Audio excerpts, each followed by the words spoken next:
दोस्तों आर्टिकल 44 बहुत ज़्यादा चर्चा में बना हुआ है आजकल। आर्टिकल 44 यूनिफॉर्म सिविल कोड की बात करता है। ये एक डीपीएसपी है और आपको पता होगा कि डीपीएसपी आर्टिकल 44 ये कहता है कि government should work to establish uniform civil code for all citizens of the country. और ये स्टेट्स को जो है वो सजेशन दिया जा रहा है कि स्टेट्स के पास जब फाइनेंशियल रिसोर्सेज हो, कैपेसिटी हो, तो वो यूसीसी को जो है इम्प्लीमेंट कर सकता है। इसका मतलब कि ये directive principles of state policy है और ये नॉन जस्टिसिएबल है। लेकिन अब न्यूज़ में ये क्यों बना हुआ है? क्योंकि Uttarakhand government became the first state in the country. Uttarakhand became the first state in the country to implement uniform civil code in its state. UCC को उत्तराखंड ने पहला स्टेट बना है देश में यूसीसी को इम्प्लीमेंट करने वाला। इसी से रिलेटेड ये जो आर्टिकल है ये कहता है prohibited relationships under UCC from step great grandfather to first cousins. मैं आपको बता दूं कि मामला क्या है। मामला ये है कि उत्तराखंड गवर्नमेंट ने यूसीसी तो इम्प्लीमेंट कर दिया। अब यूनिफॉर्म सिविल कोड किसकी बात करता है? तो uniform civil code personal laws की बात करता है। और पर्सनल लॉज में कौन कौन से लॉज हो जाते हैं? जैसे कि डिवोर्स, जैसे कि मैरिज, जैसे कि मेंटेनेंस, जैसे कि इनहेरिटेंस। इन सारी लॉज, इन सारी चीज़ों को अलग अलग रिलीजन में अलग अलग तरीके से हैंडल किया जाता है। जैसे कि हिंदू के अपने पर्सनल लॉज होते हैं, मुस्लिम के अपने पर्सनल लॉज होते हैं, पारसी के अलग पर्सनल लॉज होते हैं और क्रिश्चियन के अपने पर्सनल लॉज होते हैं। लेकिन यूनिफॉर्म सिविल कोड का मतलब होता है कि अब ये सारे रिलीजन जो है वो एक तरह के लॉ को जो है अबाइड करेंगे, चाहे वो डिवोर्स से रिलेटेड लॉ हो, चाहे वो इनहेरिटेंस से रिलेटेड लॉ हो, चाहे वो मैरिज से रिलेटेड लॉ हो, या फिर चाहे तो वो मेंटेनेंस से रिलेटेड लॉ हो। ठीक है, ये है फंडा किसका? यूसीसी का। और ये आर्टिकल 44 में मेंशन है। उत्तराखंड ने यूसीसी को इम्प्लीमेंट कर लिया। अब उत्तराखंड ने एक और चीज बात करी है किसकी? लिव इन रिलेशनशिप को, कि इसको मैरिज में कहाँ रखे।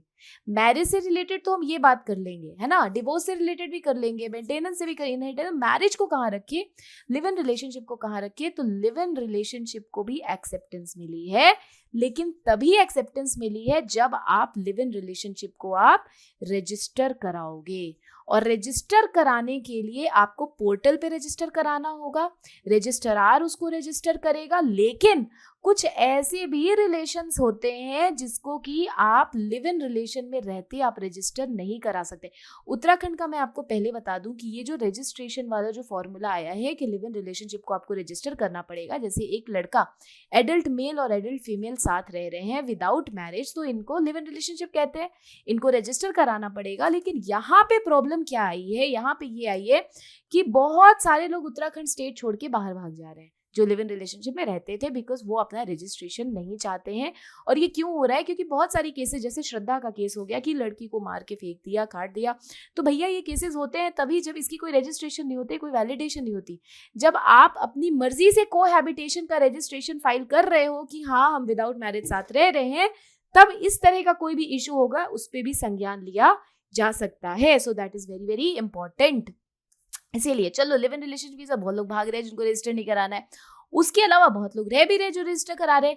लेकिन अब कुछ तो प्रोहिबिटेड रिलेशंस है।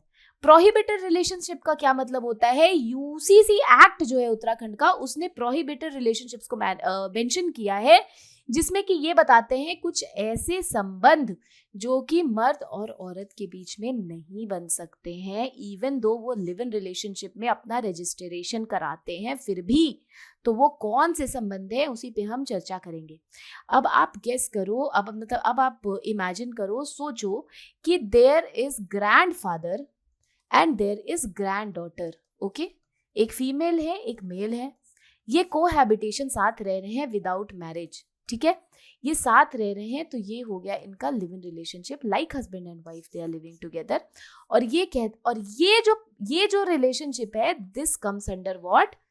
Prohibited relationship. तो ऐसे 74 रिलेशनशिप को जो है डिग्री ऑफ प्रोहिबिटेड रिलेशनशिप में रखा गया है, 37 फीमेल के साइड से, 37 मेल के साइड से। तो ये रह ही नहीं सकते साथ, ऐसा नहीं है। ये लिव इन रिलेशनशिप है, ये प्रोहिबिटेड है।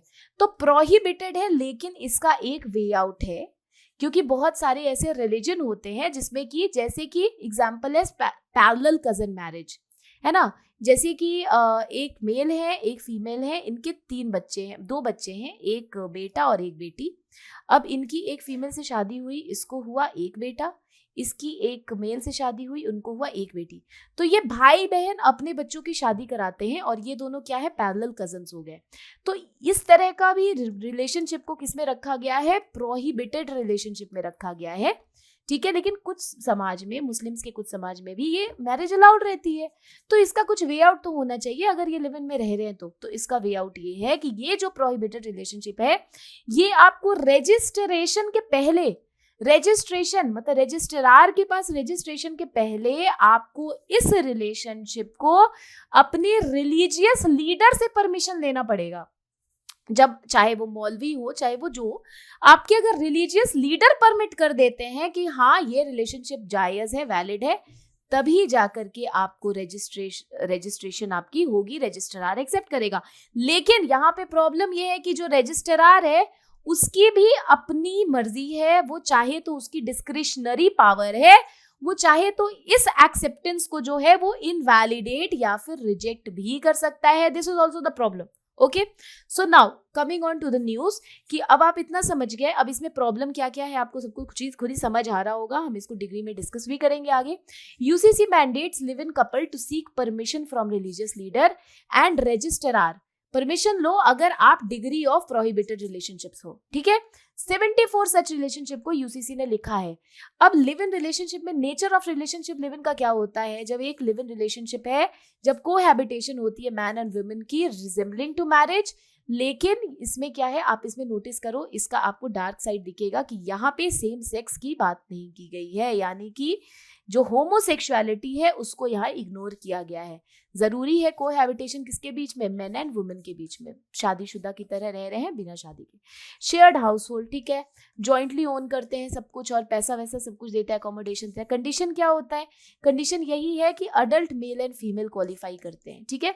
और एक्सेप्शन क्या है, यही प्रोहिबिटेड रिलेशनशिप, कोई भी अडल्ट मेल और फीमेल मतलब 18+ कोई भी क्वालिफाइड है, रह सकता है, लेकिन एक्सेप्शन क्या है, प्रोहिबिटेड रिलेशनशिप। प्रोहिबिटेड रिलेशनशिप जैसे first cousin marriage, parallel cousin, first cousin sorry parallel cousin, grandfather grand daughter, है ना, स्टेप ग्रैंडफादर, स्टेप फादर, ये सारे प्रोहिबिटेड में आते हैं।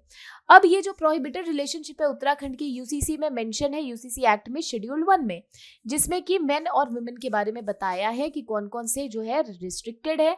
और जैसे कि common prohibited relationship first cousin, आपको मैंने ग्राफ और उस तरह का जीनियोलॉजिकल टेबल बना के मैंने आपको दिखाया था कि फर्स्ट कजन कैसे बनता है। ये मेल है, this is the female and then their children and then they get married to the others, है ना, वो वाला। फॉर विमेन के लिए अब ये ग्रैंड चिल्ड्रन हो गए, मटरनल अंकल आंटी, विमेन के लिए ग्रेट ग्रैंडफादर हो जाते हैं, है ना, स्टेप ग्रैंडफादर, डॉटर सन, डॉटर हस्बैंड, nephew, uncle, जैसे uncle niece marriage, this also comes under the degree of prohibited relationship। अब इसके लिए क्या चाहिए, परमिशन चाहिए। किसके परमिशन चाहिए भाई, रिलीजियस लीडर की चाहिए, वो परमिट करेगा तभी आपका ये रजिस्टर हो सकता है, तभी डिक्लेरेशन होगा। लिव इन कपल जो है इनको डिक्लेयर करना पड़ेगा अगर ये प्रोहिबिटेड रिलेशनशिप में है, लेकिन इसके लिए रिलीजियस सर्टिफिकेट चाहिए। वो कौन करेंगे, तो वो इनके रिलीजियस लीडर करेंगे। रजिस्ट्रार की इंक्वायरी होगी कि क्या ये क्लेम सही है, इंडिपेंडेंट सोर्स के थ्रू है या किसी तरह का यहाँ लफड़ा है और झूठ मूठ का गलत इन्होंने सर्टिफिकेट दिया है। अगर कहीं भी रजिस्ट्रार को लगेगा कि इसमें कुछ लोचा है, कुछ दिक्कत है, कुछ लफड़ा है, तो उसको वो क्या कर सकते हैं, रिफ्यूज कर सकते हैं रजिस्ट्रेशन में। अब इसका लिमिटेड इम्पैक्ट है भाई, इसका लिमिटेड इम्पैक्ट क्यों है, क्योंकि ये जो रूल है ये लेस देन 1% केसेस में ही अप्लाई होता है, मतलब डिग्री ऑफ प्रोहिबिटेड रिलेशनशिप के अंदर उत्तराखंड में 1% से कम लोग ही हैं, ठीक है।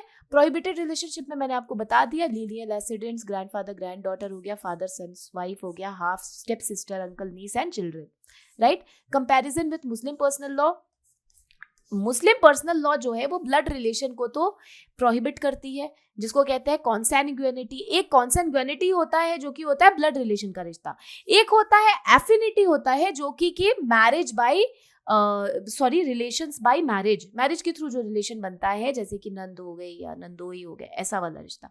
और एक ब्लड रिलेशन सगे भाई बहन। अब फॉस्टरेज मतलब adopted, right. Impact individual rights पे क्या है, तो भाई पर्सनल ऑटोनॉमी, हम जानते हैं ना कि पर्सनल ऑटोनॉमी जो रिलीजियस अप्रूवल चाहिए हमें लिव इन रिलेशनशिप के लिए, तो ये कहीं ना कहीं कर्टेल करेगी individual choice in personal matter. और राइट टू प्राइवेसी तो पूरी ही वायलेट हो रही है अकॉर्डिंग टू सम पीपल की article 21 right to life and personal liberty, right to privacy जो है, हमको रिलीजियस ओवरसाइट चाहिए, हमको अपना डिक्लेयर करना पड़ेगा लिव इन रिलेशनशिप, तो कहीं ना कहीं आर्टिकल 21 का वायलेशन है। और इक्वलिटी कंसर्न भी है कि सेम सेक्स रिलेशनशिप को आपने पर्सनल लॉ में कोई जगह नहीं दी है, मतलब male male live in relationship not accepted, male female not accepted, only male and female is accepted, sorry female female not accepted, right. अब इसका एनालिसिस देखिए तो इफेक्ट ऑन रिलीजियस फ्रीडम, ये एक तरह से ये रिलीजियस अथॉरिटी का क्या कर रहे हैं, ये आर्टिकल 25 जो है फ्रीडम ऑफ रिलीजन, तो रिलीजियस सर्टिफिकेशन के बिना आप साथ रह नहीं सकते हो, तो ये कॉन्ट्राडिक्ट कर रही है हमारी पर्सनल रिलीजियस प्रैक्टिसेस को फॉलो करने से। So basically it is affecting the freedom of religion that everybody has got in the form of fundamental rights. Inconsistency across the community based exceptions है ना, so that basically creates what, it creates legal ambiguity, unequal application across the different religious groups, that is the problem, that there comes the inconsistency across the community. That is why the custom based exception has to be there, because it creates kind of legal ambiguity, something which is right for you not maybe right for me and vice versa, right. So influence on social norms, अब ये क्या है, अब ये जो traditional laws है, जो conservative laws है, इसको कहीं ना कहीं इसी से यूसी से इन्फ्लुएंस्ड है, क्योंकि कंजर्वेटिव सोशल स्ट्रक्चर है वो इस तरह की रिलेशनशिप को नहीं करता है एक्सेप्ट, तभी ये जो इवॉल्विंग पर्सपेक्टिव है रिलेशनशिप पे ये लिमिट होते जा रही है, क्योंकि लोग क्या कर रहे हैं, वो कंजर्वेटिव थॉट से सोच रहे हैं कि दीज आर प्रोहिबिटेड, राइट। और मिसयूज भी हो सकता है इस तरह का, पोटेंशियल मिसयूज, क्यों, क्योंकि रजिस्ट्रार की डिस्क्रिशनरी पावर है, एज आई टोल्ड यू कि उसके पास पावर है रिजेक्ट करने का रजिस्ट्रेशन को, तो हो सकता है वो अपने हिसाब से, क्योंकि if I see something from my perspective without understanding their perspective, then this is called as ethnocentrism. So if I am the registrar, then I can be ethnocentric bias. For me to be neutral, I need to be cultural relativistic in approach. Some society accept what kind of practices, cultural practices it is as per their own culture and conviction, and that has to be adapted by others also. But ये ethnocentric approach अगर registrar का होगा, तो हो सकता है कि registration को वो अपने व्यू के हिसाब से, अपनी एक परसेप्शन के हिसाब से उसको पब्लिक मोरालिटी के लिए बोल करके, उसके संदर्भ में बोल के उसको आर्बिट्रेरली उसको रिजेक्ट कर दे। That is why it create social discrimination. तो यही सारी इसमें प्रॉब्लम्स है। आई होप आपको ये टॉपिक समझ आया होगा। आप ये क्वेश्चन जरूर इससे रिलेटेड अटेम्प्ट करो, which says that uniform civil code in Uttarakhand introduces regulations on live in relationships including restrictions based on prohibited relationships, critically analyze मतलब positive or negative the implications of these provisions on individual rights, freedom, religious freedom, social norms. Do such restrictions align with constitutional principles? इसका आप answer जरूर attempt करो। write your answer in the comment section. For more such content related information and videos, please do not forget to like and subscribe Chahal Academy. I will see you in the next video. Till then, take care, bye bye. अगर कोई doubt है तो comment में जरूर लिखना। Thank you so much.